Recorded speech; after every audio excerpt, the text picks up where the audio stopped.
സമൂഹമാധ്യമമായ Telegram വഴി സംസ്ഥാനത്ത് online സാമ്പത്തിക തട്ടിപ്പുകൾ വ്യാപകമായി നടക്കുന്നുണ്ടെന്ന് പോലീസ്.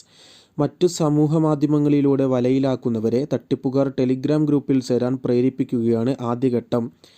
ഗ്രൂപ്പിൽ ചേരുന്നവർ കാണുന്നത് ഗ്രൂപ്പ് അംഗങ്ങൾക്ക് ലഭിച്ച വൻ തുകയുടെ സ്ക്രീൻഷോട്ടുകളും പോസ്റ്റുകളുമായിരിക്കും.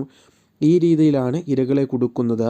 എന്നാൽ ഗ്രൂപ്പിലെ മറ്റംഗങ്ങളായി ചമയുന്നവരിൽ ഭൂരിപക്ഷവും തട്ടിപ്പ് കമ്പനിയുടെ തന്നെ ആളുകളായിരിക്കും. മിക്ക തട്ടിപ്പുകളും ഏതാണ്ട് സമാന രീതിയിലാണെന്ന് പോലീസ് വ്യക്തമാക്കുന്നു. തുടക്കത്തിൽ വെബ്സൈറ്റ് വഴി ചെറിയ തുക നിക്ഷേപിച്ചാൽ പോലും തട്ടിപ്പുകാർ അമിത ലാഭം നൽകും. ഇതോടെ കമ്പനിയിൽ കൂടുതൽ വിശ്വാസമാകും. പിന്നീട് നിക്ഷേപിച്ചതിനേക്കാൾ 2-3 ഇരട്ടി ലാഭം നേടിയതായി സ്ക്രീൻഷോട്ട് നൽകും.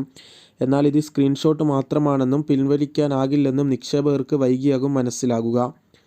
പണം പിൻവലിക്കാൻ ആഗ്രഹിക്കുമ്പോൾ GSTയുടെയും നികുതിയുടെയും മറവിൽ കൂടുതൽ പണം തട്ടിയെടുക്കുകയാണ് പതിവ്. ഇത്തരം തട്ടിപ്പിനിരയാകുന്നവരുടെ എണ്ണം സംസ്ഥാനത്ത് വർദ്ധിക്കുന്നതായി സൈബർ പോലീസ് വിഭാഗം മുന്നറിയിപ്പ് നൽകുന്നു.